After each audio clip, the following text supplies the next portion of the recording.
జయ శ్రీకృష్ణ. శుక్లాంబరధరం విష్ణుం శశివర్ణం చతుర్భుజం ప్రసన్నవదనం ధ్యాయేత్ సర్వ విఘ్నోపశాంతయే. కృష్ణాయ వాసుదేవాయ దేవకీ నందనాయ చ నందగోపకుమారాయ గోవిందాయ నమో నమః. మహాకవి శ్రీ బొమ్మెర పోతనామాత్య ప్రణీత శ్రీ మహాభాగవతం చదువుతున్నాం. ఏకాదశ స్కంధంలో ఉన్నాం. ఏకాదశ స్కంధం ద్వాదశ స్కంధాన్ని పోతనామాత్యుల వారి ప్రియ శిష్యుడు వెలిగందల నారాయణ నామధేయుడు రచించారు, అనువదించారు. నైమిసారణ్యంలో సౌనకాది మహర్షులకు సూత మహాముని భాగవత గాథలను తెలియజేస్తున్నారు. పరీక్షన్ మహారాజుకు సుఖ మహర్షి భాగవత గాథలను తెలియజేస్తూ ఋషభుని యొక్క 9 మంది సుతులు వాళ్ళు తపోధనులై వాళ్ళు నిమి చక్రవర్తికి పరమ బోధన చేశారు అని చెప్పారు. అప్పుడు పరీక్షన్ మహారాజు, మునీంద్ర, యాదవులందరినీ ఏ విధంగా శ్రీహరి తుదముట్టించాడు ఆ గాథను నాకు చెప్పవలసింది అని అన్నారు. అప్పుడు సుఖ మహర్షి శ్రీకృష్ణుడిని బ్రహ్మాది దేవతల వైకుంఠానికి పిలుచుకు వెళ్ళడానికి వచ్చిన ఆ సంఘటనని చెప్తున్నారు. సుర గరుడ ఖచర విద్యాధర హర పరమేష్టి ముఖ సదాశనులు మునుల్ సరసిజ నయనుని గనుగొన నరుదెంచిరి ద్వారవతికి నతి మోదమునన్. ఒకప్పుడు అమృతాన్ని ఆహారంగా స్వీకరించే అమరులు, గరుడులు, కేచర్లు, విద్యాధరులు, పరమేశ్వరుడు, బ్రహ్మదేవుడు మొదలైన పెద్దవాళ్ళందరితో కలిసి మహామునులందరూ ఆ శ్రీ కృష్ణ పరమాత్మను పుండరీకాక్షుణ్ణి దర్శించుకోవాలని అమిత ఆనందంతో ద్వారకా నగరానికి విచ్చేశారు. కాని పరమేశుని యాదవ వనశోభిత పారిజాతు వనరుహ నేత్రున్ జనకామిత ఫలదాయకు వినుతించిరి దివిజులపుడు వేదోక్తములన్. వచ్చి ద్వారకా నగరానికి వచ్చి యదువంశము అనే ఉద్యానవనంలో ఉదయించిన పారిజాతం వంటి శోభాకర గాత్రుని, వికచాయత శతపత్ర నేత్రుని, భక్తుల కోడికలు ఈడేర్చే సకల ఫలదాయకుని పరమేశ్వరుడైన శ్రీకృష్ణ పరమాత్మను కన్నులారా కనుగొని వాళ్ళందరూ వేదోక్తమైన మంత్రాలతో ఆయన్ను అర్చించారు.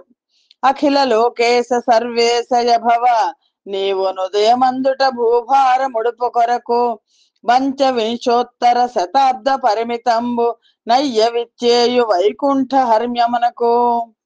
ఎల్లలోకాలకు అధినాయకుడవై సర్వేశ్వరుడవైన ఓ దేవా, కాలాతీతుడవై నీ పుట్టుక రహస్యం ఏమిటో తెలియరాని స్వామి, నీవు అవతారాలను ధరించడం భూమి భారాన్ని తొలగించడం కోసమే కాని కర్మబంధాలకు కట్టుబడి ఉన్నందువల్ల కాదు.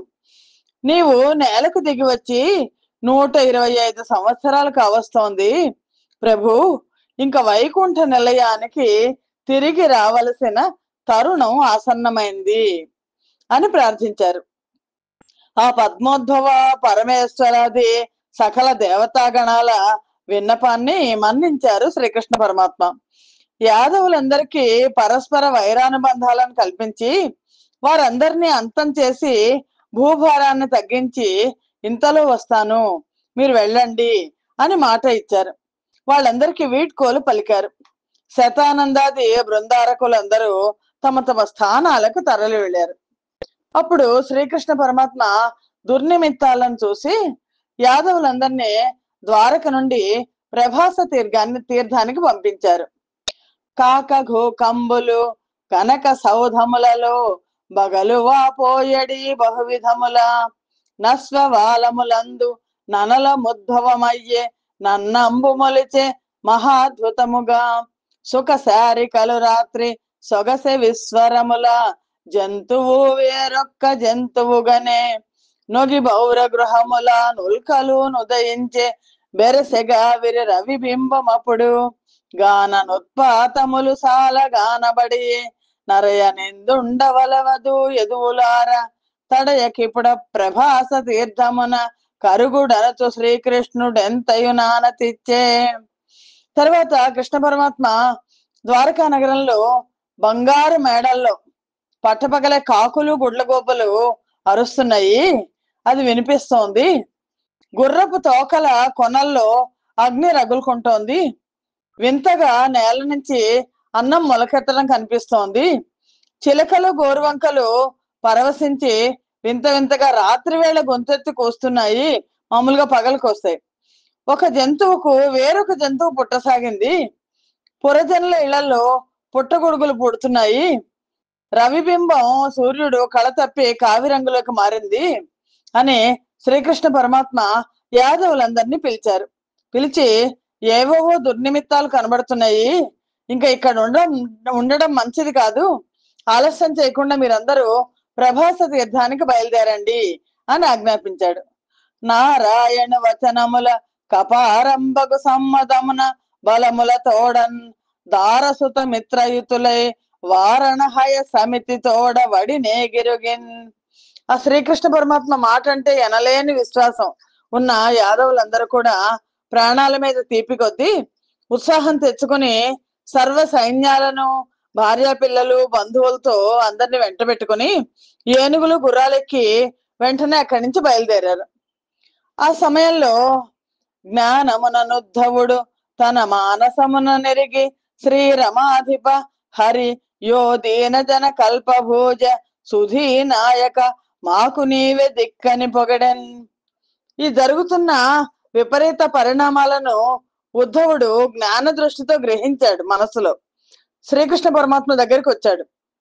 శ్రీదేవి స్వయంగా తానే వలపించుకున్న ప్రాణనాయక, దీనజనుల పాలిటి కల్పవృక్షమా, ఆత్మజ్ఞానులకు దారి చూపే ఓ పరంధామా అని ఉద్ధవుడు వేనోళ్ల సన్నతించాడు. ఈ భాగాన్ని భాగవతంలో ఉద్ధవ గీత అంటారు. శ్రీకృష్ణ పరమాత్మ ఉద్ధవనకు పరమార్థోపదేశం చేయడం ఈ సన్నివేశంలో కనిపిస్తుంది.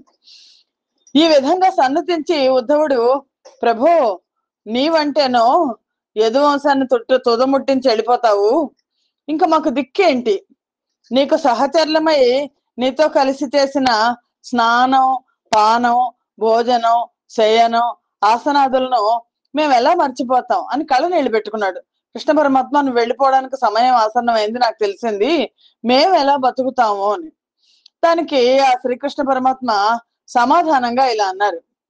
బ్రహ్మాది దేవతలందరూ వచ్చి చేసిన విన్నపాన్ని పురస్కరించుకొని నేను భూమి భారాన్ని తొలగించవలసి వచ్చింది. ఇంకా ఈ రోజు నుంచి 7వ రోజున ద్వారకా నగరం సముద్రంలో కలిసిపోతుంది. దాంతో యదువంశ నాశనం పూర్తయిపోతుంది. తర్వాత కలియుగం ప్రారంభమవుతుంది. ఆ యుగంలో మనుషులు అధర్మ వర్తనలు, ఆచారహీనులు అవుతారు. అన్యాయ వర్తనలే అతి క్రోధపరులుగా ఉంటారు. బుద్ధి బలం నశిస్తుంది, ఆయుర్దాయం క్షీణిస్తుంది, నానా విధాల రోగాలు పైకొస్తాయి. సత్ఫలాన్ని ఇవ్వని అకార్యాలకు మనుషులు పూనుకుంటారు. భగవంతుడంటూ ఒకడు లేడు అనే భావన వల్ల నాస్తికత్వం ప్రబలుతుంది. ఇతరుల మేలు చూసి ఓర్వలేని తనం వల్ల ఒకళ్ళనొకళ్ళు మెచ్చుకోలేకపోతారు. ఆ రోజులకేం కానీ యుగ అంతం సమీపిస్తోంది.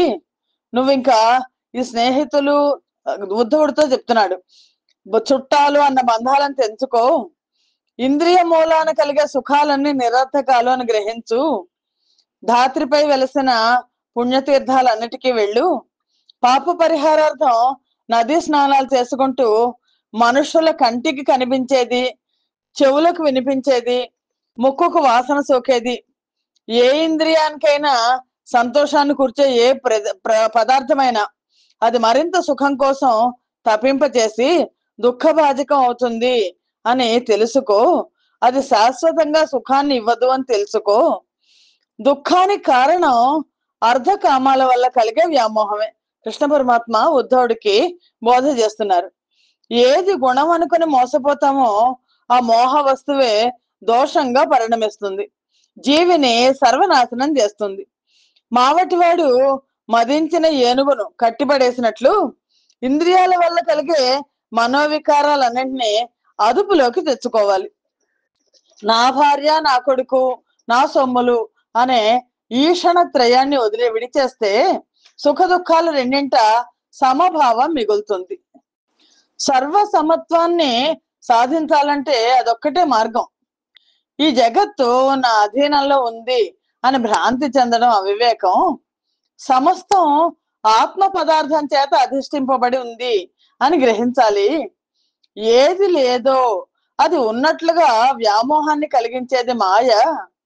ఆ మాయకు కారణం యుక్తాయుక్తాలను గుర్తించలేని అవివేకం. కాబట్టి ఆత్మతత్వాధీనమే అంతా అని చేసి తెలుసుకోవాలి నువ్వు.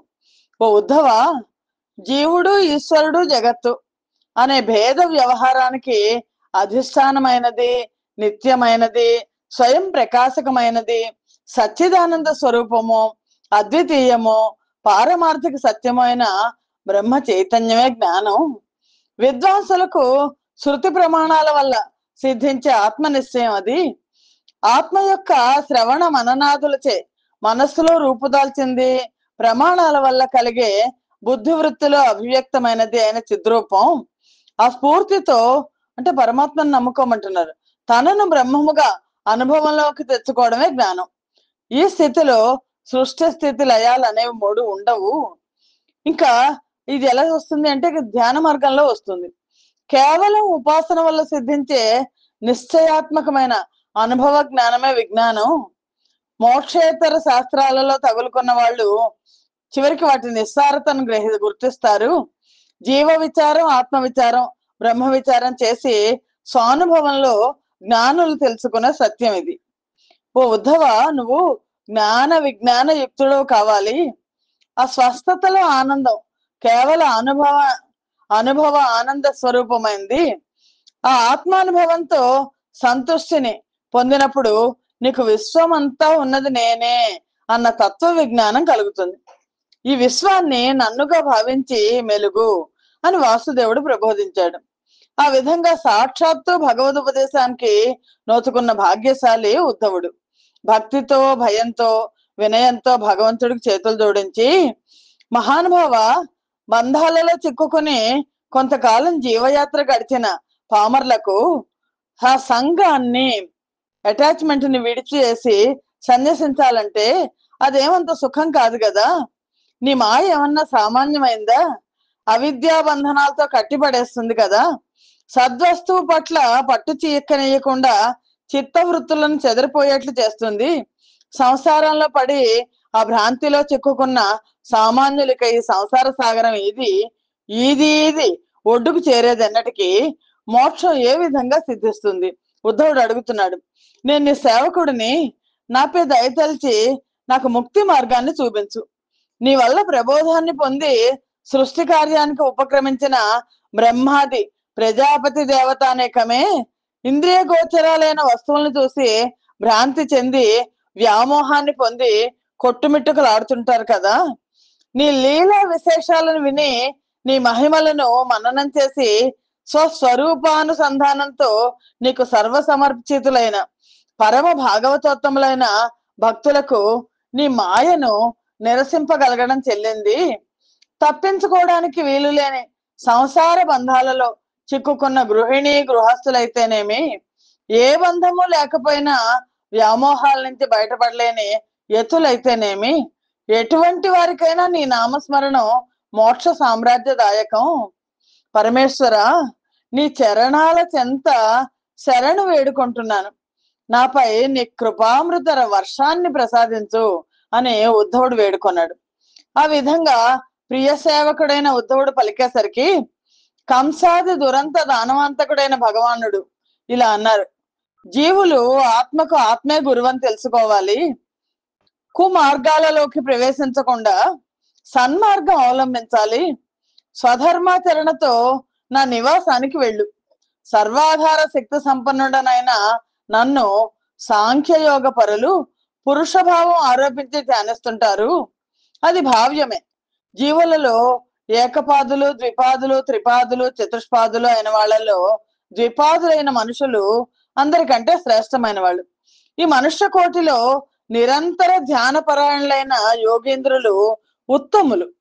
యోగీంద్రులలోనూ అస్థి నాస్తి భావాలతో ఊగిసలాడే సంశయాత్మలకు కానరాని నన్ను సత్వగుణ సిద్ధి వల్ల గ్రహించచ్చు అని తెలుసుకొని తమ తమ హృదయ పద్మాలలో జీవాత్మ పరమాత్మలను ఒకటిగా చేసి శంఖ చక్ర గదా ఖడ్గ సారంగ కౌమోదకి కౌస్తుభాభరణాలతో కూడిన నా రూపాన్ని నిలుపుకునేవారు పరమ యోగేంద్రులు, వారే పరమ జ్ఞాన సంపన్నులు.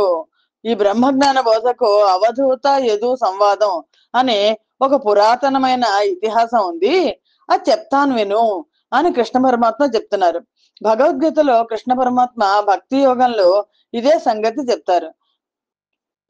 పంకజనాభుడు ఉద్ధవుడి మీద భగవాన్కి కృప కలిగింది. అవధూత యదు సంవాదం గురించి చెప్తున్నారు. పంకజనాభుడు ఉద్ధవునిపై గల కూర్మిని చెప్పెనొప్ప నెందంకిలి లేక ఎన్ని దిశలందు చెరించుచు నిత్య తృప్తుడై శంకర వేషధారి యొక్క సంయమి యా యదురాజు చేర నే వంకను నుండి వచ్చి తన వానికి నిట్లనే అర్థి నేర్పడన్. ఆ శ్రీకృష్ణ పరమాత్మ ఉద్ధవుడి మీద ప్రేమతో, ప్రేమాతిశయంతో సన్యాస తత్వాన్ని వివరించడం కోసం ఈ కథని చెప్పారు. పూర్వం ఒకప్పుడు నిత్య సంతుష్టుడైన ఒక అవధూత యథేచ్ఛ విహారం చేస్తూ యదు మహారాజు వద్దకు వచ్చారు. అపర శంకరుడిలాగా ఉన్నాడు. ఆయనను చూసి యదు మహారాజు మీరు ఎక్కడి నుంచి వచ్చారు అని ప్రశ్నించారు. అవధూత ఈ విధంగా సమాధానం చెప్పారు. అవధూత వల్కెన్ అంతటా బ్రవిమల విజ్ఞాన నిపుణ భవ్యులు గురువుల్ దవిలిన నిరువది నలువురు నవనెన్ విజ్ఞానినైతి నని పల్కుటయున్. అవధూత అప్పుడు ఏమన్నారంటే, విశుద్ధమైన విజ్ఞానాన్ని కలిగి మిక్కిలి నిపుణులైన 24 మంది గురువులు నాకు తారసిల్లారు, వాళ్లతో చేరడం వల్ల నేను కూడా విజ్ఞానిని అయ్యాను అన్నాడు. అప్పుడు ఆ యదు మహారాజు ఏమన్నాడంటే, విజ్ఞాన సంపన్నుడు అనగానే అవధూతకి నమస్కారం చేసి, జీవులు లోభ మోహాలను విడిచిపెట్టి ఆ పరమాత్మను చేరుకోవడం ఎలా చేరుకోవాలో నాకు చెప్పండి అని అడిగారు. అవధూత చెప్పడం ప్రారంభించారు. పరధన పరదార పరదూషణాదుల పరవస్తు చింతదా పరిహరించి ముదిమిచే రోగములు దయింప కటమున్న తనువు చంచలతను దగలకుండా బుద్ధి సంచలతచే బొదలక ఎటమున్న శ్లేష్మంబు గళమున చేరకుండా శక్తి యుక్తుల మది సన్నగిల్లకమున్న భక్తి భావన చేత ప్రౌఢుడగుచు దైత్య భంజను దివ్య పాదార వింద భజన నిజ భక్తి భావన ప్రాజ్ఞుడగుచు నవ్యయానందమును బొందు నను దినంబు నతడు కర్మ విముక్తుడవు ననక చరిత. ఎలాగా ప్రాణులు పరమాత్మను చేరతారు అంటే, ఓ పుణ్య చరిత్ర, చాలా తెలివిగల వాళ్ళు, ప్రాజ్ఞులైన వాళ్ళు ఇతరుల సొమ్మును ఆశించరు, పరకాంతలకు ఆశపడరు, పరులను దూషించరు, పరుల వస్తువులను అపహరించే చింతలుండవు, ముసలితనం మీరి రోగాలు పైకొనక మునిపే మేను వడవడా వణకడానికి ముందే బుద్ధి మందగించి ఆరోగ్యం క్షీణించి శ్లేష్మం గొంతు దాకా నిండి శక్తియుక్తులు ఉడిగిపోయి మతిమరపు మితిమీరి కాలాతీతం కాకమునిపే భక్తి భావనను అలవర్చుకోవాలి. క్రమంగా అందులో పరిపక్వతను సాధించాలి. దుష్ట రాక్షసులను సంహరించాలి. శిష్టులను పరిరక్షించిన ఆ పంకజనాభుని పాదార విందాలను భజిస్తుంటే అజ్ఞానం తొలగి అవ్యయమైన ఆనందం కలుగుతుంది. భగవద్ అనుగ్రహం వల్ల కర్మ దోషాలు నశిస్తాయి, కర్మల నుండి విముక్తి లభిస్తుంది అని చెప్పి, దారలయందు పుత్రధన ధాన్యములందు ననేక భంగులంగూరిమి సేయు మర్త్యుడతి ఘోర వియోగజ దుఃఖమగ్నుడై నేరుపు దక్కి చిక్కుబడి నీతి వివేక విహీనుడై మనోభారముతో గపోతపతి భంగి నిజంబుగ బోవు నష్టమై. ఆ అవధూత చెప్తున్నాడు, భార్యా బిడ్డల మీద, ధనధాన్యాల మీద రకరకాలుగా మమకారం పెంచుకున్న మానవుడు తనవి అనుకున్న వస్తువులన్నీ దూరం అయ్యేసరికి పట్టరాని ఆ వియోగ దుఃఖంలో మునిగిపోయి యుక్తాయుక్త వివేకాన్ని కోల్పోతాడు.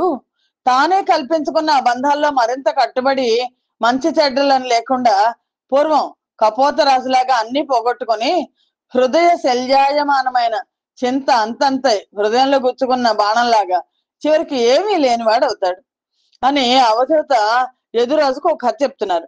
ఇందుకు ఎప్పుడో జరిగిన ఒక కథ చెప్తాను విను. ఒక కారడవిలో ఒక పావురం ఉంది. భార్యతో కలిసి చక్కటి గూడు కట్టుకుంది. భార్యాభర్తలు ఇద్దరు ఒకళ్ళనొకళ్ళు విడిచిపెట్టి ఉండలేకుండా కాపురం చేస్తున్నారు. కొంతకాలానికి గంపెడంత మంది పిల్లలు పుట్టారు. చెట్టు చేమ ఎటు తోసినా పిల్లలే. కేరింతలు కొడుతూ ఆడుకునేవాళ్ళు. అలా చెప్పలేనంత ఆనందంగా కొన్నాళ్ళు గడిచిపోయింది. కొన్నాళ్లకు కాలవశాన బోయవాడు వచ్చాడు. వల పన్ని వాటి కోసం మాటేశాడు. మాటేస్తే దాంట్లో పావురం భార్య బిడ్డలు చిక్కుకున్నారు. వాళ్ళ ఆర్తి చూసి పావురం ధైర్యంగా ఉండలేకపోయింది. మోహం అతిశయించి భార్య బిడ్డల మీద మమకారంతో తాను కూడా వెళ్ళి అందులో ప్రవేశించింది. ఆలోచించిన కొద్దీ దిగులు ఎక్కువై కొన్నాళ్ళకు కుంగి కుసించిపోయింది. ఎలాంటి వాళ్ళకి మోహం తగదు. పావురం లాగానే నిరంతరం శారీరక సుఖాల కోసం వెంపర్లాడేవాళ్ళు, దీన స్వభావుడు, ఇంద్రియాల మీద అదుపు లేనివాడు, పెద్ద సంసారాన్ని తలకెత్తుకున్నవాడు, కుటుంబ పోషణ తప్ప వేరే ఆలోచన లేనివాడు ఇలాంటి గతే పొందుతాడు. కాబట్టి హరిధ్యాన పరులైన విజ్ఞానులు భూమి, వాయువు, ఆకాశం, నీరు, అగ్ని, చంద్రుడు, సూర్యుడు, పావురం, కొండ చిలువ, సముద్రం, మిడత, తేనెటీగ, ఏనుగు, పూలను పువ్వు తేనెలను తాగే తుమ్మెద, లేడి, చేప, పింగళ అనే వేశ్య, కురరం అనే పేరు గల రకముకి పెట్ట, పసిపిల్లవాడు, ఓ కన్యక, విలువిద్యను నేర్చుకుంటున్నవాడు, పాము, సాలెపురుగు, భ్రమర కీటకం అనే సీతాకోక చిలకల ప్రవర్తనను బట్టి వాళ్ళ గుణాలు ఏంటో తెలుసుకొని యోగులైన వాళ్ళు తమ నడవడిని చక్కదిద్దుకుంటారు అన్నాడు అవధూత. అనగానే ఉద్ధవుడు కృష్ణ పరమాత్మను అడుగుతున్నాడు. ఇవి తెలియవలయు నాకును బ్రవిమలమతి వీని తెలియ పలుకుమనంగా క్రమమున వినుమని కృష్ణుడు సవినయుడగు ఉద్ధవునికి జయ్యని చెప్పాన్. ఈ అవధూత ఇదిగో ఇవన్నీ కూడా నాకు గురువులు అని చెప్తే అప్పుడు ఉద్ధవుడు అడిగాడు వినయంగా, ఇదేంటి, వీటన్నిటి నుంచి ఏం తెలుసుకోవాలో, వాటి నుంచి గ్రహించాల్సిన గుణాలు ఏంటో నాకు తెలియడం లేదు. నిర్మలమైన చిత్తంతో నువ్వే నాకు అన్నిటిని అర్థం అయ్యేట్టు విడమని చెప్పాలి అని కృష్ణ పరమాత్మను అడిగాడు. అయితే ఒక్కొక్కటి చెప్తాను విను అని శ్రీకృష్ణ పరమాత్మ ఉద్ధవునికి సాకల్యంగా వినిపించాడు. ఏం వినిపించాడు? అదిగో అవధూత యుధ మహారాజుకు చెప్పిన దాన్ని కృష్ణ పరమాత్మ ఉద్ధవుడికి చెప్పాడు అని సుఖ మహర్షి పరీక్షణ్ మహారాజుకు చెప్తున్నారు. ఆ విధంగా పాదాలతో తొక్కిన ఏమాత్రం చెల్లించని భూమి ఉంది కదా, మొట్టమొదటి భూమిని చూసి నేర్చుకుంటా అన్నాడు కదా, భూమిని చూసి నేను క్షమాగుణాన్ని నేర్చుకున్నాను. అలాగే వాయువు, ఎప్పుడు ఇతరుల మేలు కోసం తిరిగే వాయువును చూసి పరోపకార గుణాన్ని నేర్చుకున్నాను. మబ్బులు కమ్మినా సరే తాను ఏమాత్రం తడి అని ఆకాశం, దాన్ని చూసి కాలవశాన కల్పితాలైన దేహధర్మాలకు చెలించకుండా ఉండడం అనే దాన్ని నేను నేర్చుకున్నాను. నీటిని చూసి మనం కూడా ఆ విధంగా అందరినీ, నీళ్ళు ఏం చేస్తాయి, అందరినీ పవిత్రం చేస్తాయి. అందరినీ పావనం చేయాలని ఆ నిత్య శుచిత్వాన్ని, ఎవరి నుంచి దేనిని గ్రహించినా ఆ వస్తువుల ధర్మాలు తాను పొందని అగ్నిని చూసి నిర్మలత్వాన్ని తెలుసుకోవాలి. నీళ్ళని చూసి అందరినీ పావనం చెయ్యాలి అనే నిత్య శుచిత్వాన్ని, అగ్నిని చూసి ఎవరి నుంచి దేన్ని గ్రహించినా ఆ వస్తువుల ధర్మాలు తను తీసుకోకుండా ఉండే నిర్మలత్వాన్ని గ్రహించాలి. అలాగే చంద్రుడిని చూసి కాల ప్రభావం వల్ల వృద్ధి క్షయాలను పొందినా సరే తన స్వభావంలో ఎలాంటి మార్పు లేని చంద్రుడిని చూసి నిర్వికారతను నేర్చుకోవాలి. సముద్రంలో నుంచి నీటిని ఆకర్షించి మబ్బుల ద్వారా వాన కురిపించే సూర్యుడిని చూసి లోకం నుంచి గ్రహించిన ప్రతిదాన్ని లోక ఉపకారానికి వినియోగించాలని తెలుసుకోవాలి. భార్య బిడ్డల పైన వ్యామోహంలో చిక్కుకుపోయిన పావురాన్ని చూసి సంసారాన్ని పట్ల అనాసక్తిని పెంపొందించుకోవాలి. దేనికి ప్రయత్నించక తనకు దొరికిన దాంతో సరిపెట్టుకునే కొండ చిలువను చూసి కర్మత్యాగాన్ని గుర్తించాలి. వర్షం కురిసి నదులు వచ్చి కలిసినందువల్ల ఉప్పొంగిపోకుండా, ఎండల్లో ఎగిరిపోకుండా సమానంగా ఉంటుంది సముద్రం. సముద్రాన్ని చూసి సుఖ దుఃఖాల పట్ల సమచిత్తాన్ని అలవర్చుకోవాలి. వెలుగు అనుకుని మంటల్లోకి దూకుతుంది మిడత. అలా మరణించే మిడతను చూసి స్త్రీల విలాసాలకు లొంగకూడదని ఇంద్రియ జయాన్ని అలవర్చుకోవాలి. తేనెటీగ తేనెను చేర్చి చేర్చి చేర్చి చివరికి దాని మూలానే సాగు కొని తెచ్చుకుంటుంది. దాన్ని చూసి కడుపు కూటికే కానీ వృధా సంచయనం కూడదు అని తెలుసుకోవాలి. ఆడు ఏనుగుల మీద వ్యామోహంతో మగ ఏనుగు ఎప్పుడు కూడా గుంటలో పడిపోతుంటుంది. జీవితాన్ని పాడు చేసుకునే ఏనుగును చూసి అశాశ్వతాలైన కాంతా కనకాల మీద వ్యామోహం ఉండకూడదు అని తెలుసుకోవాలి. పువ్వు తేనె కోసం కమలం మీదకి వ్రాలి ఆ భ్రమరం పీలుస్తుంటుంది. ఈ లోపల రాత్రి అయిపోతుంది, పువ్వు ముడుచుకుపోతుంది, ఆ లోపల ఉండి చచ్చిపోతుంది. అది పువ్వు తేనె కోసం కమలం మీదకి వాలి రాత్రి కాగానే ఆ పువ్వు ముడుచుకున్నప్పుడు బంధించబడే భ్రమరాన్ని చూసి మోహం ఇలాగే నాశనం చేస్తుంది కదా అని అర్థం చేసుకోవాలి. అన్ని పువ్వుల నుంచి సారాన్ని గ్రహించే తుమ్మెదని చూసి అందరిలోనూ మంచి తీసుకోవాలి. గుణగ్రహణ సార సంగ్రహాలను తీసుకోవాలి. తీయని సంగీతాన్ని విని వేటగాడికి పట్టుబడుతుంది లేడి. దాన్ని చూసి ఇంద్రియ వశత్వాన్ని అర్థం చేసుకోవాలి. ఎర్రచేప కోసం గాలానికి చిక్కిన చేపను చూసి సర్వ అనర్థాలకు కారణం జిహ్వ చాపల్యం, ఆ జిహ్వ చాపల్యం ఉండకూడదు అని తెలుసుకోవాలి. దురాశ దుఃఖాలకు మూలం అని గ్రహించి నైరాశ్యాన్ని అలవర్చుకున్న పింగళ అనే వేష్యను చూసి వైరాగ్యాన్ని అలవర్చుకోవాలి. సంపాదించుకున్న దాని మీద మమకారం వల్ల ప్రాణాల మీదకి తెచ్చుకునే కురరము అనే లకుమికి బిట్ట, దాన్ని చూసి మమత్వ పరిత్యాగాన్ని తెలుసుకోవాలి. లోక జ్ఞానం లేనందువల్ల లౌకిక దుఃఖాలకు లోను కాని ఒక బాలుని చూసి విచార శూన్యతను, లోక జ్ఞానం లేకపోతే దుఃఖాలకు లోను కారు, విచార శూన్యతను అలవర్చుకోవాలి. 10 మందిలో ఇబ్బందుల పాలై ఏకాంతమే మేలను గ్రహించిన ఓ కన్యకను చూసి సంఘత్యాగాన్ని గ్రహించాలి. ఏకాగ్ర చిత్తంతో ఊపిరి బిగబట్టి బాణాలను గురిపెడుతూ శ్వాస జయాన్ని సాధించిన విలువిద్యను అభ్యసించే వాళ్ళని చూసి యోగాభ్యాస క్రమంలో ఉన్న ఆ తదేక నిష్టను, రెండో దాంతో కలియక అప్రమత్తంగా నిశ్శబ్దంగా సంచరించే పామును చూసి ఎక్కడ చోటు దొరికితే అక్కడ ఉండవచ్చునని గ్రహించాలి. నోటి నుండి దారాలను తీస్తూ లోపలికి తీసుకుంటూ ఉండే సాలెపురుగును చూసి భగవంతుని తత్వాన్ని గ్రహించాలి. సంసార పరిత్యాగాన్ని గ్రహించాలి.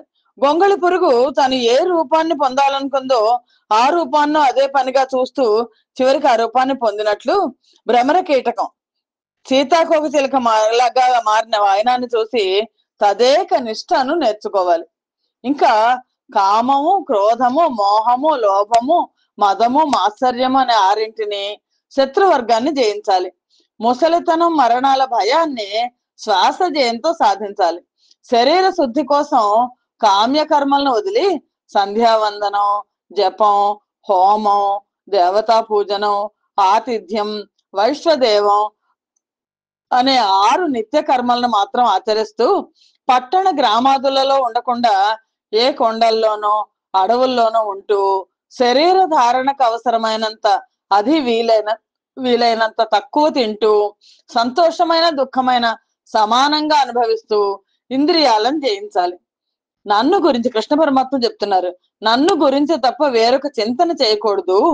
సర్వ పరిత్యాగం చేసి ఆత్మనిష్టతో పవిత్ర అంతఃకరుడైన యోగి నా యందు ఐక్యాన్ని భజిస్తాడు. మోహితుడై వసుకాంక్ష వాహినిలో జిక్కి క్రూర వసుడౌ మనుజుండూహా పోహలెరుంగక దేహము నలగంగ జేయు దీనత నిపుడున్. పరమాత్మ చెప్తున్నారు, అవివేకం వల్ల ధర్మాన్ని గుర్తెరగలేక మోహవసులైన అజ్ఞానులు ధనకాంక్ష కూడా తోడైతే భోగలాలసత్వం మరీ పెరిగి దాని మూలాన కోరికల ప్రవాహంలో చిక్కుకొని ఆ కోరికలు తీరకపోతే క్రౌర్యం, కోరిక తీరకపోతే కోపం వస్తుంది. క్రౌర్యానికి సైతం పాల్పడి ఏది మంచో ఏది చెడో అన్న విచక్షణ లేకుండా శరీరాన్ని పడరాని పాటలకు గురి చేస్తారు. పరమాత్మ చెప్తున్నారు, ఇందుకు ఒక పురాతనమైన వృత్తాంతం ఉంది, శ్రద్ధగా విను. మిథిలా నగరంలో పింగళ అనే పేరు గల వెలయాలుండేది. ఆవిడ వల్ల కొంత పరిజ్ఞానం నేను సంపాదించాను. ఎలాగంటే ఆ వేశ్య మితిమీరిన ధనకాంక్ష వల్ల తనను ఉంచుకున్న వాడిని మాయ చేసి మరింత డబ్బిచ్చే మరో విటుడికి తగులుకుంది.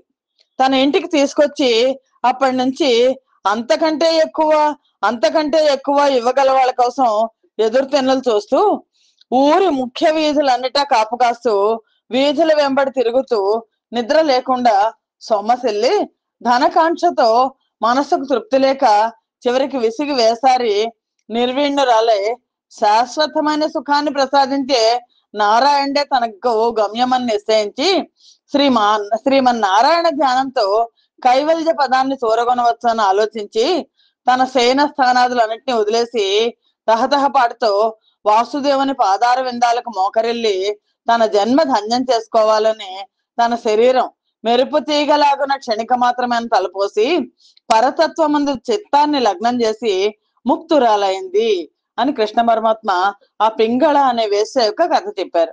అది చెప్పి ఇంకా ఇలా అన్నారు: దేహము నిత్యముగాదని మోహము దెగగోసి సిద్ధముని వర్తనుడై గేహము వెలువడి నరుడు ఉత్సాహమునుంజెందు ముక్తి సంపదననగా. ఓ పుణ్య చరిత్రవైన ఓ ఉద్ధవ, దేహం నిత్యం కాదు, అది నిత్యమైన ఆత్మ కాదు అని గ్రహించి మోహబంధాలన్నింటినీ తెంచేసుకుని సిద్ధమునుల సద్వర్తనను పాటించి ఇల్లు విడిచిపెట్టిన మానవుడు పరమాత్మ జ్ఞానాన్ని ఆర్జించి అఖండమైన మోక్షలక్ష్మిని చూరగొంటాడు అని పరమాత్మ ఇంకో కథ చెప్తున్నారు. మరొక విశేషమైన పురాతన కథ ఉంది, విను. కనకావతిపురంలో ఒక బ్రాహ్మడికి ఒక కుమార్తె ఉంది. తల్లిదండ్రులు ఇంట్లో లేరు, చుట్టాలు వచ్చారు. తల్లిదండ్రులు ఇంట్లో లేనప్పుడు చుట్టాలు వచ్చారు.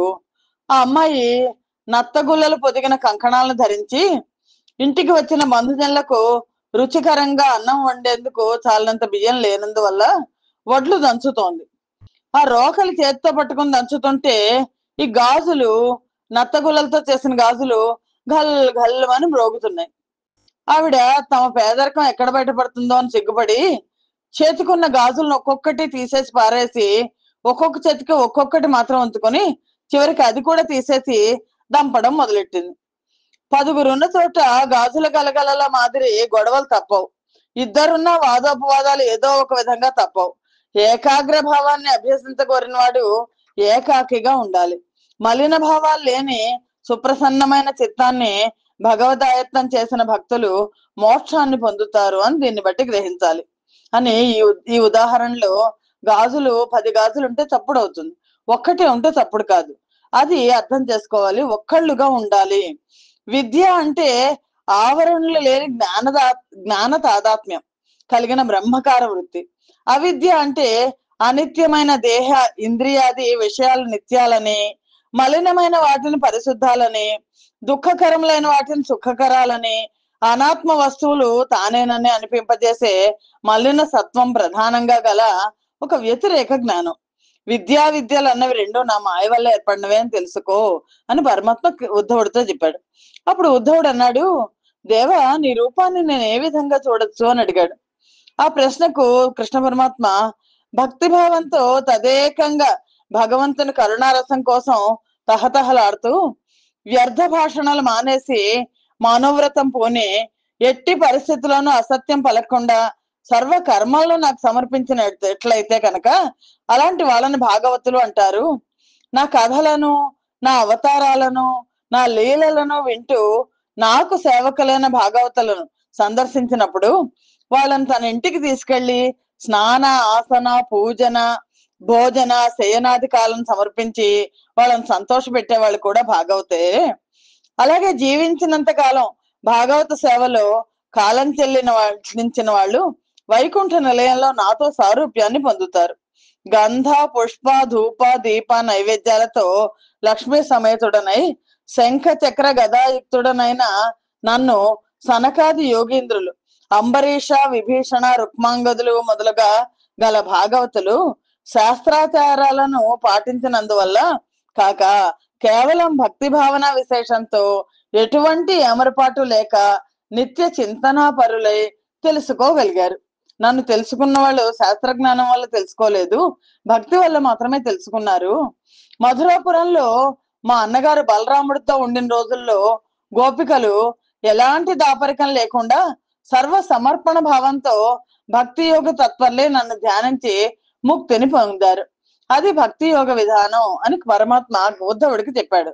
ధ్యానం బే క్రియ నిలుచును, ధ్యానం బే రీతి దగు నుదత్త చరిత్ర, ధ్యాన ప్రకారమంత యనూనంబుగా చెప్పుమయ్యుర్వీరమణ. అప్పుడు ఉద్ధవుడు అడిగాడు, ఓ పరమాత్మ, భూదేవిని వక్షస్థలం మీద ప్రేమాతిశయంతో అలంకరించుకున్న ఓ దేవా, మోక్షాన్ని కోరేవాళ్ళు నిన్ను ఏ రూపంలో, ఏ విధంగా, ఏ భావంతో ధ్యానించాలో చెప్పు. నీ పుణ్య చరిత్ర మహా ఉదాత్తమైంది. ధ్యానం చెదిరిపోకుండా ఉండాలంటే ఏం చెయ్యాలో ధ్యాన ప్రకారం అంతటినీ వివరించవలసింది అని ఉద్ధవుడు అడిగాడు. అప్పుడు అలా అడిగిన ఉద్ధవుడికి అలా ప్రార్థిస్తే ఆ యాదవ వంశ శ్రేష్ఠుడైన శ్రీహరి ఉద్ధవుడితో ఇలా అన్నారు: వెదురులో అగ్నిలాగా, శరీరంలో జ్ఞానంలాగా అన్నింట అచ్ఛేద్యుడు, ఛేదింపరానివాడు, అదాహ్యుడు, దహింపరానివాడు, అశోష్యుడు, శోషించరానివాడు అయిన జీవుడు ఉంటాడు. మనకి భగవద్గీతలో ఈ శ్లోకం వస్తుంది. ఇలా కృష్ణ పరమాత్మ చెప్తున్నారు. కృష్ణ, నువ్వు అలా అడిగితే ఉద్ధవుడు అన్నాడు, కృష్ణ, నువ్వు సనక సనందనాది యోగేంద్రులకు యోగ మార్గాన్ని ఎప్పుడు ఏ రూపంలో ఉపదేశించావు, ఆ కాలాన్ని రూపాన్ని నాకు బోధించు అన్నాడు.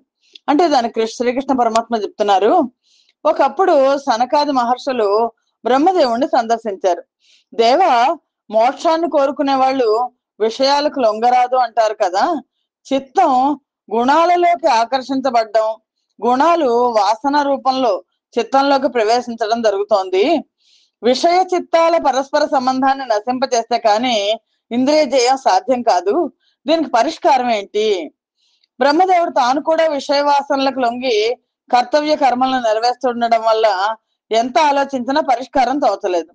నాకు సమాధానం తెలియదు అని వాళ్ళకి చెప్పాను. వాళ్ళ సమాధానానికి విస్తుపోయారు. అప్పుడు నేను హంస స్వరూపం ధరించి వాళ్ళకి సమాధానం చెప్పాను. పరమార్థ వస్తువుకు నానాత్వం ఉండదు. దేవతలు, మనుషులు మొదలైన రూపాలన్నీ పంచభూతాత్మకాలే కాబట్టి అవన్నీ అభిన్నమైనవే. ఇంద్రియ దృశ్యమైన ప్రతి వస్తువు వ్యవహారిక జగత్తులోనిదే కాబట్టి అది అనిత్యం. బ్రహ్మ పదార్థం ఒక్కటే నిత్యం. పరమాత్మ భిన్నములైన దేహాదులకు అస్తిత్వం ఇస్తారు, అది శాశ్వతం కాదు. ప్రారబ్ధ కర్మం వల్ల పొందిన దేహం నిత్యం కాదు అని గ్రహించాలి. ఆ దేహం వల్ల ఏర్పడిన సంసార మమతలను నిరసించాలి. జ్ఞాన ఫలంగా భగవత్ తత్వాన్ని చెందాలి. స్వప్నంలో దర్శించిన పదార్థం స్వప్నం అయిపోయిన తర్వాత మాయమైపోతుంది. కర్మం వల్ల లభించిన దేహం కర్మానుభవ పర్యంతం ఉండి తర్వాత నశించిపోతుంది అని హంస స్వరూపుడనైన నేను సాంఖ్య యోగాన్ని సనకాదులకు వినిపించాను. బ్రహ్మాది దేవతలు విని గ్రహించారు. వారి మూలాన సాంఖ్యం భూలోకంలో ప్రసిద్ధి చెందింది. నువ్వు కూడా ఈ విషయాన్ని ఆకలించుకుని తీర్థ సేవనకై పుణ్యాశ్రమాలకు వెళ్ళు. నా యందు భక్తి కలిగి నేనే లోకంగా ఉన్న భక్తి పరుల పాదధూళి సోకిన వాళ్ళు, తప్త చక్రాంకనాది ముద్రలను ధరించిన వాళ్ళు, హరి దివ్యనామాలను ధరించిన వాళ్ళకి అన్నపానాలను సమకూర్చిన వాళ్ళు, వాసుదేవ భక్తులను చూసి హర్ష పులకిత గాత్రులైన పుణ్యాత్ములందరూ, వాళ్ళందరూ భాగవతులే. సర్వసంగ పరిత్యాగం చేసి అనన్యమైన భక్తితో నన్నే స్మరించిన వాళ్ళకి భుక్తిని ముక్తిని ప్రసాదిస్తాను.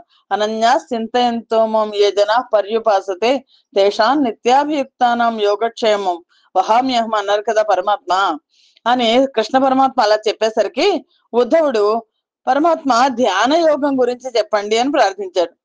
అప్పుడు శ్రీహరి, సాధకులు ఏకాగ్ర చిత్తులై చేతులను తొడల మీద ఉంచుకొని దృష్టిని ముక్కు కొన మీద ఉంచి పూరక కుంభక రేచకాలతోనూ, రేచక పూరక కుంభకాలతోనూ ప్రాణాయామం చేయాలి. నా రూపాన్ని హృదయ మందిరంలో ప్రతిష్ఠించుకోవాలి. 18 ధారణా యోగ సిద్ధులను తెలుసుకోవాలి. వాటిలో నా యందు ఉన్న అణిమాది సిద్ధులను ముఖ్యంగా గ్రహించాలి. ఇంద్రియాల బాహ్య సంచారాన్ని నిరోధించాలి. మనస్సును ఆత్మలో లగ్నం చేయాలి. ఆత్మను ఆత్మతో క్రీడింప చేయాలి. బ్రహ్మపదాన్ని పొందదలిచిన భాగవత శ్రేష్ఠులు ఇతర ధర్మాలను మాని నన్ను చెందుతారు.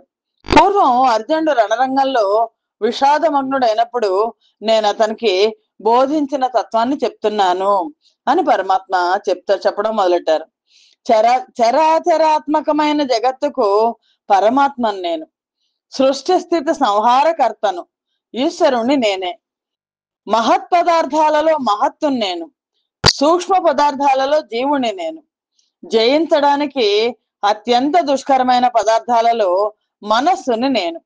దేవతలలో బ్రహ్మను నేను, వసువులలో అగ్నిని నేను, ఆదిత్యుల్లో విష్ణువుని నేను, రుద్రులలో నీలలోహితుడని నేను, బ్రహ్మర్షులలో భృగు మహర్షిని నేను, ఋషులలో నారదుడిని నేను, ధేనువులలో కామధేనువుని నేను, సిద్ధులలో కపిల మహర్షిని నేను, దైత్యులలో ప్రహ్లాదుడని నేను, గ్రహాలలో చంద్రుడిని నేను.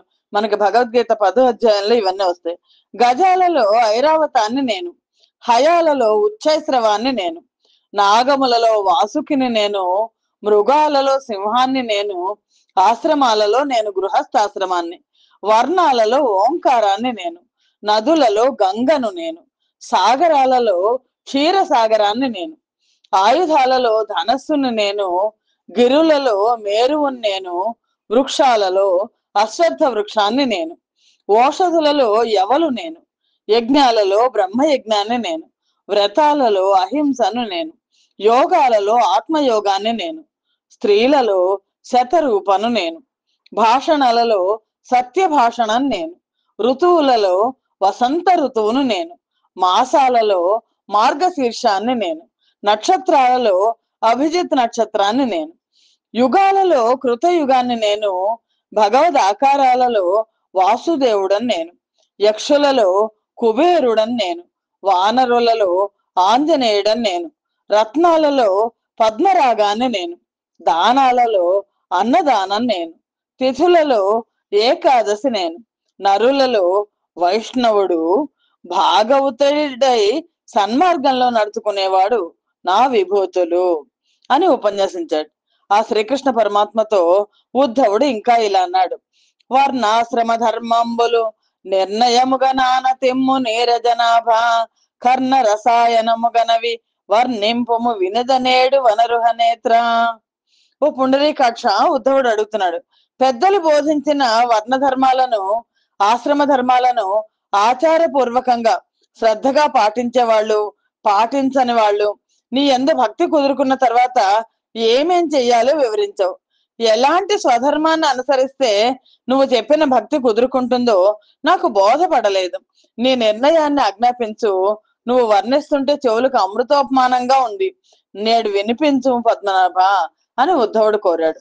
అప్పుడు ఆ శ్రీకృష్ణ పరమాత్మ బ్రాహ్మణ, క్షత్రియ, వైశ్య, శూద్ర వర్ణాలు నాలుగిటి పుట్టుకను గురించి, బ్రహ్మచర్య, గృహస్థ, సన్యాస, వానప్రస్థాలనే 4 ఆశ్రమాలు ఏర్పడడం గురించి, ఆ వర్ణాశ్రమ ధర్మాలను పాటించే వాళ్ళకి అర్హమైన తీరుతెన్నులు ఇలా ఉంటాయని, 4 వేదాల్లో చెప్పబడిన ధర్మాలను, ప్రవృత్తి మార్గాన్ని, నివృత్తి మార్గానికి దారితీసే విషయాలను పురాణాలు, ఇతిహాసాల్లో, శాస్త్రాల్లో ఏ విధంగా ఉన్నది ఆ సంగతులన్నీ కూడా వివరించి చెప్పారు.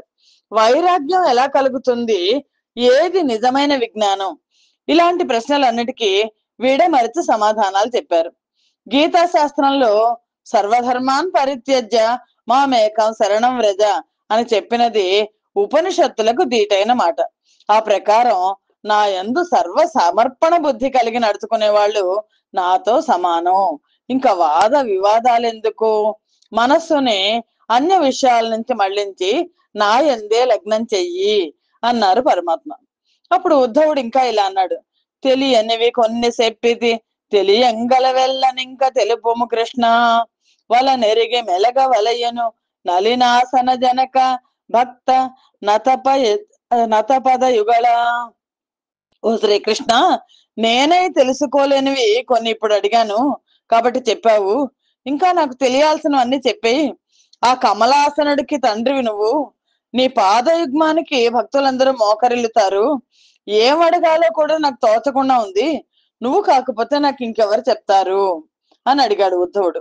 అలా ఉద్ధవుడు కోరితే జ్ఞానస్వరూపుడైన పుండరీకాక్షుడు ప్రసన్నుడై, నీ ప్రశ్నలు అసామాన్యమైనవి, అయినా విను, చెప్తాను నేను.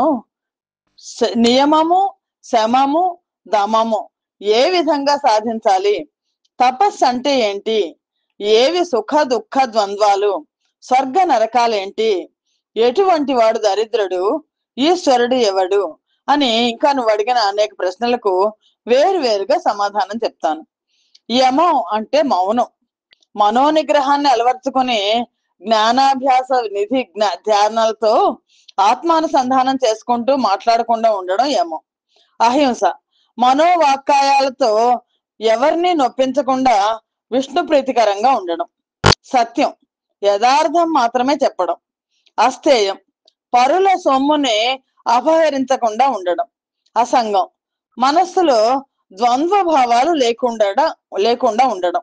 హ్రీ అంటే సిగ్గుపడ్డం, తప్పు చేయడానికి సిగ్గుపడ్డం. అసంచయం కూడబెట్టకుండా ఉండడం. ఆస్తిక్యం భగవంతుని ఉనికి యందు చెక్కు చెదరని నమ్మకం కలిగి ఉండడం. స్థైర్యం మోక్ష సాధనకు చేసే ప్రయత్నాలలో విఘ్నాలు తటస్థించిన కర్తవ్యాన్ని విడవకుండా మళ్ళీ మళ్ళీ తీవ్రంగా ప్రయత్నిస్తూనే ఉండడం. అభయం జ్ఞాన నిష్ట వల్ల మృత్యు భీతి లేకపోవడం. బ్రహ్మచర్యం బ్రహ్మచర్యాశ్రమాన్ని స్వీకరించి వేదాధ్యయనం చేస్తూ వీర్యాన్ని కాపాడుకుంటూ నిరంతరం కేవలం బ్రాహ్మీ స్థితిలో ఉండడం. క్షమ ఎలాంటి ఒడిదుడుకులకు చెలించని ఓర్పును కలిగి ఉండడం. మనకి షోడశోధ్యాయంలో 16వ అధ్యాయంలో పరమాత్మ ఇవన్నీ దైవీ సంపత్తి కింద చెప్తారు. అపరిగ్రహం దాన ధర్మాలకు సాధ్యమైనంత వరకు అంగీకరించకుండా ఉండడం. ఇంకా నియమాలు అంటే బాహ్యాభ్యంతర శౌచం, శరీరాన్ని స్నానాదులతో ఆరోగ్యంగా పరిశుభ్రంగా ఉంచుకోవాలి. అభ్యంతర శౌచం అంతఃకరణ శుద్ధి. జపం గురువు గారు ఇచ్చిన మంత్రాన్ని నియమానుసారం జపించడం, పారాయణ చేయడం. నిత్య సంతుష్టి ఎప్పుడు ఏది దొరికితే దాంతో సంతోషంగా స్వీకరించి తృప్తి పడ్డం. గురు సేవ పెద్దలు గురువుల శుశ్రూష చేయడం. తపం శాస్త్ర విధిని అనుసరించి శరీరాన్ని శుష్కింపజేసుకుంటూ కాయక వాచిక మానసిక రూపాలలో సాధన చేసి మనస్సు ఇంద్రియాల యొక్క ఏకాగ్రతను సాధించడం. హోమం ఇష్టదేవతను ఉద్దేశించి మంత్రపూర్వకంగా హవిస్సుని అగ్ని యందు వెల్చడం. శ్రద్ధ ధర్మ కార్యాలయందు శ్రద్ధ కలిగి ఉండడం. ఆతిథ్యం అతిథిని దేవతగా భావించి సత్కరించడం. తీర్థాటనం భగవత్ కరుణానుభవానికి ఆశ్రయాలైన పుణ్యతీర్థాలు క్షేత్రాలను దర్శించడం. స్వాధ్యాయం వేదాధ్యయనము, ఆత్మ పరిశీలన.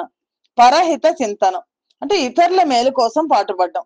ఈశ్వర ఆరాధన భగవంతుణ్ణి భక్తితో శ్రద్ధతో ఆరాధించడం. దుఃఖాలను సహించడం తితిక్ష. శత్రువులకైనా మిత్రులకైనా ద్రోహం చేయకుండా ఉండడం. దానం కర్తవ్యం తెలియని మూఢులకు జ్ఞానాన్ని ఉపదేశించడం. దక్షిణ కోరికలను త్యజించడమే సన్యాసం. సుఖాలకు పొంగిపోకుండా దుఃఖాలకు కుంగిపోకుండా రెండిటి యందు సమచిత్తం కలిగి ఉండడం సమదర్శనం. పరమాత్మ యందు భక్తి కలిగి ఉండడమే ఉత్తమమైన లాభం. ప్రాణాయామం అంటే బలం. ఆత్మనందు కానవచ్చే భేదాన్ని తొలగించేది విద్య. శమధమాది గుణాలు భగవంతుని యందు భక్తి లేకుండడం, దేహమే ఆత్మ అనే భ్రాంతి చెందడం అవిద్య. చిత్తశుద్ధి కలిమి, నిత్య సంతృప్తి ధనం.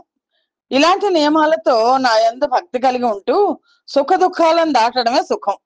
నా నెరుగలేక ఇంద్రియ భోగాలను కోరుకోవడం దుఃఖం. వీళ్ళు నా బంధువులు గురువులు పెద్దలు అని జనులలో వేద దృష్టిని కలిగి ఈ దేహమే నా గృహం అని భావించి సంతోషాన్ని కోల్పోయిన వాడు దరిద్రుడు. ఇంద్రియ జయాన్ని సాధించి విషయాలాలసుడు కానివాడు స్వతంత్రుడు. నా యందు చిత్తాన్ని పాదుకొల్పి విద్యుక్త కర్మలను అనుష్ఠించి కర్మఫలాలను ఆశించిన కర్మయోగ పరులు విషయ వైరాగ్యంతో కర్మాదులను త్యజించి జ్ఞానయోగాన్ని అనుష్ఠించిన జనకాది మహాపురుషులెందరో ముక్తి పదాన్ని చూరగొన్నారు. పరమాత్మ చెప్తున్నారు, నా కథలను విని నాపై ఆదరంతో భక్తి యోగాన్ని అనుష్ఠించిన బలిచక్రవర్తి, ప్రహ్లాదుడు, ముచుకుందుడు మొదలైన వాళ్ళు పరమ పదాన్ని చేరుకున్నారు. నేను చెప్పిన విషయాలన్నీ మనస్సుకు తెచ్చుకొని భక్తి యోగాన్ని అలవర్చుకో ఉద్ధవా. మట్టి కుండలో నుంచి బొట్టు బొట్టుగా నీరంతా కారిపోయినట్లు నానాటికి శరీరం నుంచి ఆయువు క్షీణించిపోతుంటే మృత్యువు దగ్గర పడుతుంది. కాలం చేజారక మునిపే నీవు నేను చెప్పిందంతా మన్నం చేసుకొని నన్ను ఏమరక నిరంతరం ధ్యానిస్తూ ఉండు. గర్భమున పరిజ్ఞానము గర్భమున పరిజ్ఞానము నిర్భరమయ్యుండు జీవునికి దుది నతడా విర్భూతుడైన జడు నంతర్భావం పైన బోధమంతయుననగా. తల్లి గర్భంలో ఉన్న శిశువుకు వెనకటి జన్మల్లో అభిమాన రూపంలో ఉన్న జ్ఞానం అంతా స్మృతి రూపంలో నిల్చుంటుంది. గర్భం నుండి వెలువడినప్పుడు ఆ జ్ఞానం అంతా నశించిపోతుంది. జన్మానంతరం జీవుడు బాల్యం, కైశోరం, కౌమారం మొదలైన శరీర అవస్థల వెనక యవ్వనం వచ్చే నాటికో కాకపోతే ప్రౌఢత్వం వచ్చే నాటికో నా తత్వాన్ని గ్రహించి నా యందు భక్తి గావిస్తే నా అనుగ్రహ బలం వల్ల అభిమానాన్ని విడిచి ఈ సంసార సాగరం గట్టెక్కుతాడు. సంపదలతో గర్వం పొందిన వాణ్ణి చీకటి బావిలోకి నెట్టి నిర్భాగ్యుణ్ణి చేస్తే కళ్ళు తెరుచుకుని జ్ఞాని అయ్యి నా పాదార విందాలకు నమస్కరించాలి అనే కోరిక బలపడి భక్తి మూలాన ముక్తిని చెందుతాడు. అందువల్ల దేహాభిమానం వదిలి ఐహిక ఆముష్మిక సుఖాలు రెండింటినీ కోరుకోకుండా మనస్సును ఏకాగ్రం చేసి ఎల్లకాలం నన్ను స్మరించేవాడు వైకుంఠ పదాన్ని పొందుతాడు.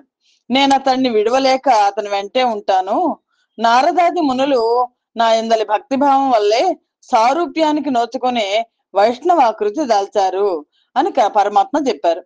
అప్పుడు ఉద్ధవుడు శ్రీకృష్ణ పరమాత్మని ఇలా అడుగుతున్నాడు.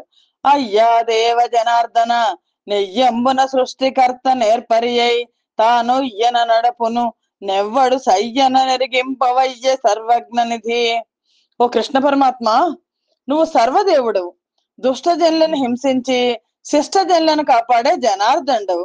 పరమేశ్వరుడి కరుణతో సృష్టి కార్యానికి ఉపక్రమించి ఈ చరాచర సృష్టిని కావించిన తర్వాత ఈ సమస్తాన్ని అణగార్చేవాడు ఎవడు? సృష్టి స్థితులను గురించి అనంతరం జరిగే లయ ఉదంతాన్ని గురించి నాకు చెప్పవలసింది. నీవు సర్వజ్ఞుడవు కదా అని ఉద్ధవుడు అడిగాడు. అప్పుడు శ్రీహరి ఉద్ధవుడికి ఇలా చెప్తున్నాడు. కాలాత్మకుడనైన నాచే ప్రేరేపించబడి ఈ లోకాల సృష్టి స్థితి లయాలకు కారణ స్వరూపమైన బ్రహ్మాండం మునుపు మహదాది గుణాలను కూడి ఉద్భవించింది కదా. ఆ బ్రహ్మాండంలో నేను వాసుదేవుణ్ణి అవతరించాను. నా నాభిరంధ్రం నుండి బ్రహ్మ ఉదయించాడు. ఆ బ్రహ్మను నిమిత్తంగా చేసి అతని కర్తృత్వంలో సముద్రాలను, అరణ్యాలను, నదీ నదాలను, సమస్త చరాచర జగత్తును నిర్మించాను. అంతలో సృష్టికర్త బ్రహ్మకు 100 సంవత్సరాల ఆయుర్దాయం పూర్తవుతుంది. అప్పుడు భూతధాత్రి తన గంధ తన్మాత్రలో లీనం అవుతుంది. ఆ గంధం జలంలో లీనం అవుతుంది. ఆ జలం తన గుణమైన రసంలోను, ఆ రసం తేజస్సులోను, తేజస్సు రూపంలోను లీనం అవుతాయి. రూపం వాయువులోను, వాయువు స్పర్శ గుణంలోను, ఆ స్పర్శ గుణం ఆకాశంలోను లయమవుతాయి. అప్పుడు ఆకాశం శబ్ద తన్మాత్రలో లయమైపోతుంది. ఇంద్రియాలు తమ కారణ స్వరూపాలైన దేవతలలో, దేవతలు తమను నియమించిన మనస్సులో, ఆ మనస్సు అహంకారంలో, ఈ విధంగా చివరికి సమస్తం నాలోకి విలీనం అయిపోతుంది. ఆత్మరూపుడనై నేను రజోగుణంతో సృష్టి కార్యాన్ని, సత్వగుణంతో స్థితి కార్యాన్ని, తమో గుణంతో లయ కార్యాన్ని నిర్వహిస్తాను. అతి రహస్యాలైన సాంఖ్య విధి విశేషాలను నీకు ఉపదేశించాను. దీంతో నువ్వు పరమ పావనుడో కావాలి, పరమ భక్తియుక్తుడో కావాలి అని ప్రబోధించారు.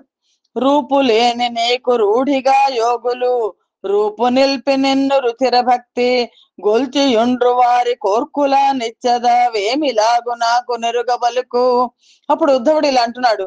ఓ నిర్గుణుడవైన ఓ కృష్ణ పరమాత్మ, నీకు గుణాల ద్వారా కలిగే రూపం ఎలా వచ్చింది? యోగులు నిన్ను సద్భక్తి పూర్వకంగా ఆరాధించినప్పుడు వాళ్ళ కోరికలు నెరవేర్చేందుకు నువ్వు ఏ గుణాల ద్వారా, ఏ రూపంలో ప్రకటమవుతావు? కర్మబంధాల నుంచి తప్పించుకొని కోరుతున్న నీ భక్తుడనైన నాకు ఆ క్రియాయోగ విధానం అంతా తెలియజెప్పాల్సింది అని ఉద్ధవుడు అడిగాడు. అప్పుడు ఆ ఉద్ధవుడి కోరికకు శ్రీమన్నారాయణుడు కృష్ణ పరమాత్మ ఈ విధంగా చెప్తున్నారు. నేను అన్ని వర్ణాల వారికి యోగ్యమైన పూజా విధానం గురించి చెప్తాను విను. తమ పెద్దలు నేర్పిన సంప్రదాయాన్ని అనుసరించి రాతితో కానీ, మట్టితో కానీ, చెక్కతో కానీ నా ప్రతిమను నామ రూపానుసారం ఏర్పరచుకొని కొంతమంది నన్ను పూజిస్తారు. లోహ విగ్రహాలలో కంచుతో చేసినవి, తగరం లేదా సీసంతో చేసినవి, వెండితో చేసినవి, బంగారంతో చేసిన ప్రతిమలు శ్రేష్టం. నా ప్రతిమ రూపంలో నేనే కొలువై ఉన్నట్లుగా భావించి కొలిచే వాళ్లకు నేను ప్రసన్నుడని అవుతాను. నిరాకారమైన తేజస్సును ధ్యేయంగా పెట్టుకొని ధ్యానం చేయాలంటే ధ్యానం కుదురుకోవడం కష్టం.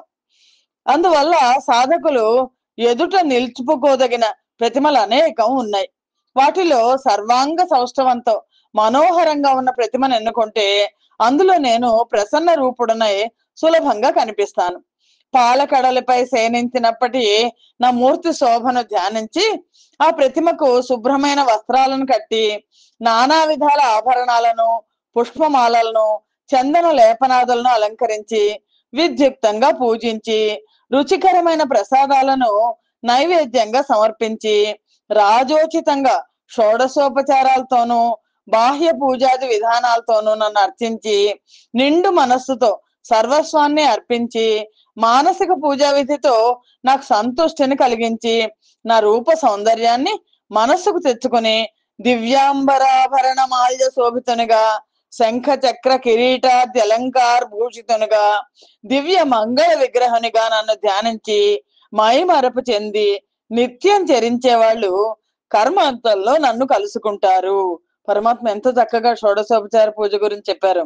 ఉద్ధవ, నువ్వు బదరికి ఆశ్రమానికి వెళ్ళు, ఈ ప్రకారం ఏకాగ్రమైన నిష్ఠతో యోగ దీక్ష వహించి నేను బోధించిన సాంఖ్య యోగాన్ని అంతరంగంలో నిలుపుకో అని పరమేశ్వరుడు ఆనతిస్తే ఉద్ధవుడు మహానంద భరితుడయ్యాడు.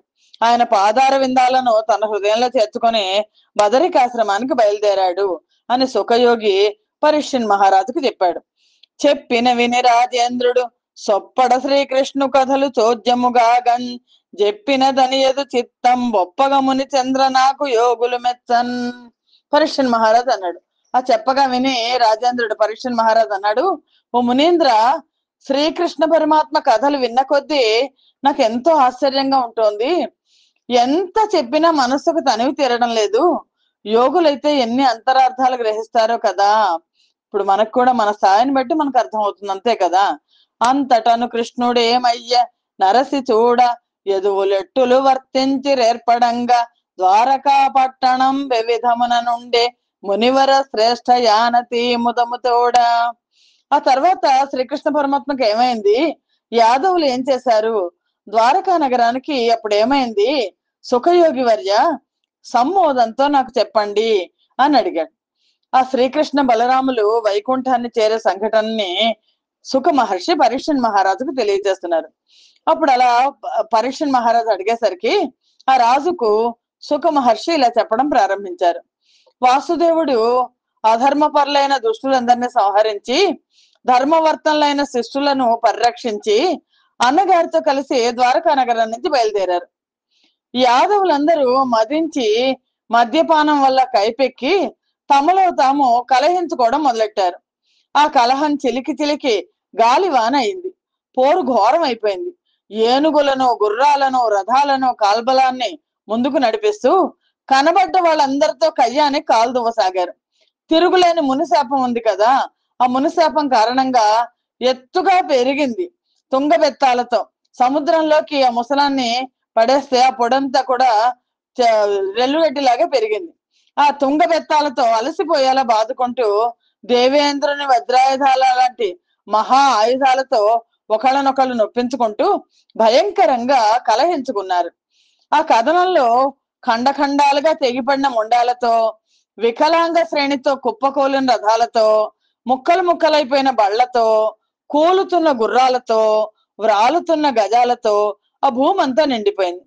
ఆ తుముల యుద్ధంలో ఒక్కళ్ళు కూడా బతిక బట్టగట్టలేదు అని గోవర్ధన గిరిధారి చిరునవ్వు నవ్వి బలరాముడితో కలిసి అక్కడి నుంచి బయలుదేరి ముందుకు సాగాడు. బలరామదేవుడు ఒక చోట యోగ సమాధి వహించాడు. తన మూల రూపమైన ఆదిశేషుణ్ణి కలుసుకున్నాడు. పరమేశ్వరుడైన శ్రీకృష్ణుడు వేరొక మార్గాన తరలి వెళ్ళి ఒక పొదరింట చూసి అక్కడ చెంత విశ్రమించాడు. ఒక చరణాన్ని వేరొక చరణం పైన కాలుని పాదాన్ని వేరొక పాదం మీద పెట్టి లీలగా ఆనించి ఆత్మానందరతుడై ఉన్నాడు. అలాంటి సమయంలో ఒక బోయవాడు వేట నిమిత్తం జంతువులను వెతుక్కుంటూ అక్కడికి వచ్చాడు. నలుదెసలా కళ్ళు పెద్దవి చేసి నిక్కి చూస్తుంటే చెట్టు చాటున పరమ పురుషుని చరణ కమలం కనిపించింది. అది జింక చెవి అనుకున్నాడు. దాన్ని చూసి బాణాన్ని వెంటికి ఎక్కుపెట్టి బాణం వేశాడు. వేసేసరికి ఆకస్మికంగా వచ్చి తగిలిన ఆ శరాఘాతానికి ఒక్కసారి కృష్ణ పరమాత్మ హాహారవం చేశాడు. ఆ పరమేశ్వరుని సన్నిధానానికి వచ్చి సాక్షాత్తు జగన్నాథుడు అని గుర్తించి భయపడిపోయాడు వేటగాడు. ఘోరాపరాధం చేశాను, మహాపాపం మూటగట్టుకున్నాను, నా బతుకంతా హింసా ప్రవృత్తితో గడిచిపోయింది అని పరిపరి విధాల దీనాలాపాలు పలుకుతూ ముఖమండలం అంతా కన్నీటి వరదలై తడిసిపోతోంది. అప్పుడు శ్రీకృష్ణ పరమాత్మ అతన్ని కరుణించి, నువ్వెందుకు శోకిస్తున్నావు? పూర్వజన్మల్లో చేసుకున్న పాప పుణ్యాల ఫలితం ఎంత వాళ్ళైనా అనుభవించాల్సిందే, ఊరికే పోతుందా? కర్మఫలం ఊరికే పోదు కదా, నువ్వు నిమిత్త మాత్రుడివి అని అతనికి తెలియజెప్పాడు. అతని దుఃఖానికి ఉండబట్టలేక, ప్రాయశ్చిత్తం లేని ఘోరాపరాధం చేసిన వాళ్ళు దుర్గతుల పాలు కాక తీరుతుందా? దేవతలు గురుజనులకు విష్ణు భక్తులకు ద్రోహం తలపెట్టిన వాళ్లకు ఈ లోకంలో నీడలేదు కదా అని పలికి మనస్సుని శ్రీకృష్ణ ధ్యానంతో పరిశుద్ధం చేసుకుని ప్రాయాపవేశం చేద్దామని అనుకున్నాడు. సంకల్ప పూర్వకంగా సర్వ సంఘాలను పరిత్యజించి ఉపవాస దీక్ష వహించి కర్మశేషం తీరినందువల్ల ప్రాణాలను వదిలిపెట్టేశాడు. పరమపదమైన వైకుంఠ లోకానికి చేరుకున్నాడు. దారు కొడుగనియనంతట జారు నిరూఢావధాను సర్వజ్ఞు హరిన్ మేరునగ ధీరు ధనుజ విదారుని నేకాంతపరుని దద్దయ నెమ్మిన్. ఆ సమయాన రథసారిదైన దారుకుడు ఏకాంతంలో ఆత్మనిష్ఠుడై మనోయోగంలో సమాధ్యవస్థను పూని ఉన్న ఆ సర్వాత్మ రూపుడు మేరునగ ధీరుడు దానవ సంహారకర్త అయిన శ్రీహరిని గౌరవ అతిశయంతో వీక్షించి ఇంకేమవుతుందో అన్న అత్యంతిక భయంతో అమిత భక్తి తత్పరతో కరకమలాలను జోడించి ఇలా అన్నాడు: నిన్ను చూడని కన్నులు నిష్ఫలములు, నిన్ను నొడువని జిహ్వదా నీరసంబు, నిన్ను గానని దినములు నింద్యములగు, గన్నులను చూచి మమ్మును గారవింపు. ఓ పరమాత్మ, రథసారథి అంటున్నాడు, నిన్ను దర్శించుకోలేని కన్నులు నిరుపయోగాలు, నిన్ను సంకీర్తింపని నాలుక నిష్ప్రయోజకం, నిన్ను కనుగొన్న దినాలు నిందింపదగినవి కాకపోతే మరేమిటి? నీ కడగంటి చూపుతో దయారసాన్ని మా పైన ప్రసరింపచేసి మమ్మల్ని తరింప చెయ్యి అంటూ ఆ దారుకుడు పరమ వైరాగ్య భావంతో విన్నవించుకున్నాడు. యాదవ సముద్రం అణగారింది. బంధువులు, గురుజనులు, స్నేహితులు ఇటు అటు చెల్లాచెదరైపోయారు. ద్వారకకు పోయి మిత్రులందరితో ఏమని చెప్పమంటావు అంటుంటే, దివ్యాయుధుల ఆయన పాంచజన్య, సుదర్శన, కౌమోదకి నందకాలతోనూ గరుడ లాంఛనంతోనూ శైబ్య, సుగ్రీవ, మేఘపుష్ప, బలాహక హయాలు పొంచిన దివ్యరథం ఆకాశానికి ఎగిరి అంతర్ధానం అయిపోయింది. అప్పుడు నారాయణుడు దారకుడిని చూసి, అక్రూర విదురులకు ఈ వృత్తాంతం అంతా చెప్పు, అర్జునుడిని కలుసుకొని స్త్రీ బాల వృద్ధులకు పెద్దలందరినీ హస్తినాపురానికి తీసుకెళ్ళమని చెప్పు, నువ్వు ఇంక బయలుదేరు అని ఆదేశించాడు. దారుకుడు మరలి వెళ్ళి శ్రీకృష్ణ పరమాత్మ పలుకులను సవిస్తరంగా వాళ్ళకి వినిపించాడు. వాళ్ళందరూ ఆయన చెప్పినట్లు చేసినంతనే ద్వారకా నగరం ముంపుకు గురైంది. నలువైపుల నుంచి నీళ్లు నిండి రాకపోకలకు వీలు లేకుండా పోయింది. శ్రీకృష్ణ పరమాత్మ 100 కోట్ల సూర్యగోళాలు ఒక్కుమ్మడిని తేజస్సులను వెలిగక్కినట్లు దివ్య తేజోమయ దేహుడై తరలి నారదాది మునిగణం, బ్రహ్మరుద్రాది దేవతలు జయ జయ ధ్వానాలతో కదిలి వస్తుంటే వైకుంఠ మందిరానికి వేంచేశారు. శ్రీకృష్ణుడు నిర్గమించిన చోట ఆయన విగ్రహం సముద్ర తీరాన జగన్నాథ స్వరూపమై వెలసింది అని సుఖద మహర్షి పరీక్షన్ మహారాజుకు తెలియజేశారు. ఈ కథను విన్నను వ్రాసిన బ్రాకటముగ లక్ష్మీయసము భాగ్యము గలుగొన్ జే కొను యాయువు ఘనుడై లోకములో నుండు నరుడు లోకులు ఒగడన్. ఈ కథను ఆలకించిన, వ్రాసిన నిండైన ఐశ్వర్యం, మంచి కీర్తి, భోగభాగ్యాలు కలుగుతాయి. ఆరోగ్యంతో పాటు దీర్ఘాయువును పొంది లోకులందరూ తన్ను మెచ్చుకుంటుండగా మనిషి కలకాలం ఉంటాడు. నగుమొగమున్ సుమధ్యమును నల్లని మేనును లచ్చికాట పట్టగు నురమున్ మహాభుజములంచిత కుండల కర్ణముల్ మదేభగతియు నీలవేణియు కృపారస దృష్టియు గల్గు వెన్ను డిమ్ముగా బొడసూపుగాత గనుమూసిన ఎప్పుడు విచ్చినప్పుడు చిరునవ్వులు చిందించే అందమైన మోము, చూడ చక్కనైన నడుము, నల్లని మేను, శ్రీలక్ష్మికి ఆటపట్టైన విశాల వక్షస్థలం, ఆజాన బాహువులు, ఒప్పారే కుండలాలతో కూడిన చెవులు, మదించిన ఏనుగు వంటి గంభీరమైన నడక, నల్లని కేశ సంపద, దయారసం ఉట్టిపడే చూపులతో విరాజిల్లే శ్రీకృష్ణావతార మహావిష్ణువు కనులు మూసుకున్నప్పుడు, కనులు తెరిచినప్పుడు ప్రేమతో నాకు తన సన్నిధిని అనుగ్రహిస్తాడుగాక అని ఇక్కడ రాజీవ సదృశ నయన విరాజిత సుగుణ విదేహ రాజ వినుత విభ్రాజిత కీర్తి సుధావృత రాజీవ భవాండ భాండ రఘుకుల తిలక. పోతనమాత్యులు స్కంధం పూర్తవుతుంటే శ్రీరామచంద్ర మూర్తి స్తుతి చేస్తారు కదా, శ్రీరామచంద్రమూర్తి స్తుతి చేస్తున్నారు. పద్మముల వంటి కన్నులు కలవాడా, ప్రకాశించే సుగుణాలు కలవాడా, జనకునిచే పొగడబడినవాడా, ప్రకాశించే కీర్తి అనే అమృతంతో ఆవరించబడిన బ్రహ్మాండ భాండం కలవాడా, ఓ రామచంద్రమూర్తి రఘువంశానికి తిలకం లాంటివాడా, ధరణి దుహిత్రురంత ధర్మ మార్గానుగంత నిరుపమ నయవంత నిర్జరారాతిహంత గురుబుధ సుఖకర్త కోసలక్షోణి భర్త సురభయ పరిహర్త సూరి చేతో విహర్త. విచ్చిన చెంగల్వల వంటి కర్ణులు గల సౌందర్యమూర్తి, సకల సద్గుణాలతో విలసిల్లే పురుషోత్తమ, విదేహరాజైన జనక మహారాజుచే కొనియాడబడిన సకల శుభ లక్షణోపేత, తెల్లని వెలుగులను విరజిమ్మే కీర్తి అనే అమృత దీప్తితో ఆవరించబడిన సమస్త బ్రహ్మాండ భాండము గల పరమ పురుష, భూదేవి కుమార్తె సీతమ్మను వలచి ఆమె వలపులను అందుకొని అన్యోన్య దాంపత్య సుఖాన్ని అనుభవించిన దేవ, లోకానికి ధర్మ మార్గాన్ని బోధించి ఆ ధర్మ రక్షణార్థం నువ్వే ఆ మార్గంలో పయనించిన ధర్మస్వరూప, నీతి వర్తనలో సాటి లేని స్వామి, దేవతల శత్రువులందరినీ మట్టుపెట్టిన మహావీరాగ్రేసర, గురువులైన వశిష్ఠ విశ్వామిత్రులకు, తండ్రి గారైన దశరథ మహారాజుకు రాక్షస బాధ వల్ల హవిర్భాగాలు అందక తల్లడిల్లిన దేవతా కోటికి, నీ దయకు నోచుకున్న మహావిద్వాంసులకు అఖండమైన ఐశ్వర్యాన్ని, అంతంలో కైవల్య సుఖాన్ని అనుగ్రహించిన కరుణామయ, కోసల దేశానికి ఏలికవైన రాజవల్లభ, అమర్లకు అధర్మపరుల వలన బాధలు కలిగినప్పుడు అభయదానం చేసి వారి భయాన్ని తొలగించిన అవతార పురుష, బుధజనుల యొక్క హృదయాలలో విహరించే విశ్వేశ్వర శ్రీరామచంద్ర ప్రభు అవతరించు అని ఈ భాగం ఏకాదశ స్కంధాన్ని, ఇది సకల ఐశ్వర్య వీర్య యశ శ్రీ జ్ఞాన వైరాగ్య శక్తి సంపన్నుడైన పరమేశ్వరుడి దయ వల్ల సమకూడిన కవిత్వంతో వైచిత్రి అనే ప్రాణశక్తిని కలిగి కేసన మంత్రి గారి కుమారుడై పుట్టింది మొదలుగా బ్రహ్మ విచారంతో సాహిత్య విద్యను మెరుగుపరుచుకొని సహజ పాండిత్యుడని పేరెన్నిక కన్నా బొమ్మెర పోతనామాత్యుల వారి అనుంగు శిష్యుడు. ఈ ఏకాదశ స్కంధాన్ని పోతనామాత్యులు ఎందుకు రాయలేదు అని అంటే, బహుశా కృష్ణ నిర్యాణం ఆయనకి రాయడం ఇష్టం అయి ఉండకపోవచ్చు, లేదా ఆయన దగ్గర ఇతను ఈ వెలిదండ వెలిగందల నారయ్య ఆయన బహుశా నేర్చుకొని ఉండవచ్చు.